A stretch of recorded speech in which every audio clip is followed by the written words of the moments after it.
ओम गणेशाय नमः। आज मैं आपको बहुत प्यारी सी माता लक्ष्मी और विष्णु जी की एक ऐसी कथा सुनाती हूँ कि एक बार माता लक्ष्मी ने विष्णु जी को रुला दिया।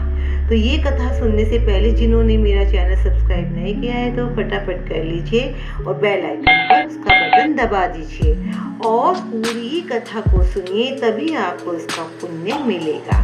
ठीक है, कथा हम शुरू करते हैं।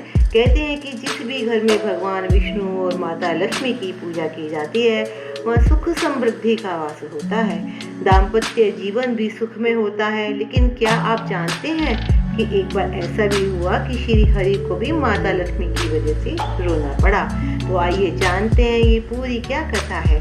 पौराणिक कथाओं में जिक्र मिलता है कि एक बार श्री हरि धरती पर भ्रमण के लिए जा रहे थे।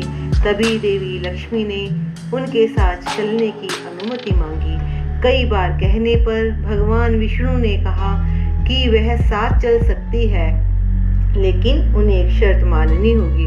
उन्होंने कहा कि धरती पर कैसी भी स्थिति आए, लेकिन उन्हें उत्तर दिशा की ओर नहीं देखना है।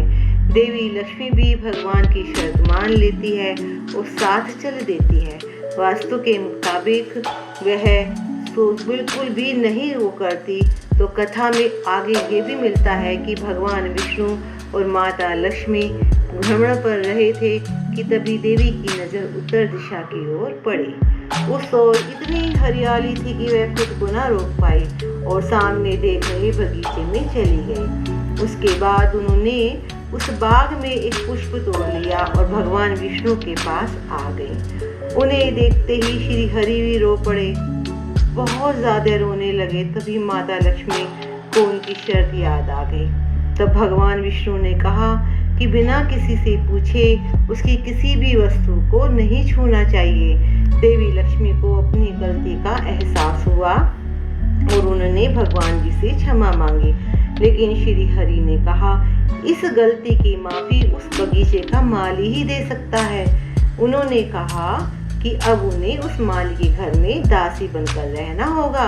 देवी लक्ष्मी ने उसी क्षण गरीब औरत का रूप धारण कर लिया और सीधे उस माली के घर पहुंच गई। माली ने उनसे कभी खेत में काम कराया, कभी बगीचे में तो कभी घर में। लेकिन एक दिन उसे पता चला कि वह दासी कोई और नहीं माता लक्ष्मी जी हैं। तो वह माली रोने लगा। कथा में ये भी कहा गया है कि माली ने माँ लक्ष्मी से क्षमा मांगी और कहा जो कुछ उसने उससे करवाया वह सब अज्ञानतावश था, उसके लिए उसे माफ़ कर दे। माँ लक्ष्मी मुस्कुराते हुए कहने लगी जो भी यह नियति थी उसमें उसका कोई दोष नहीं है, लेकिन जिस तरह उसने माँ को अपने परिवार का सदस्य समझा उसके लिए वह उसे आजीवन सुख समृद्धि का वरदान देती है। देवी लक्ष्मी ने कहा कि माली और उसके परिवार के सदस्यों को जीवन में कभी कोई कष्ट न भोगना पड़ेगा। इतना कहकर देवी अंतर्ध्यान हो विष्णु लोक को चली गई।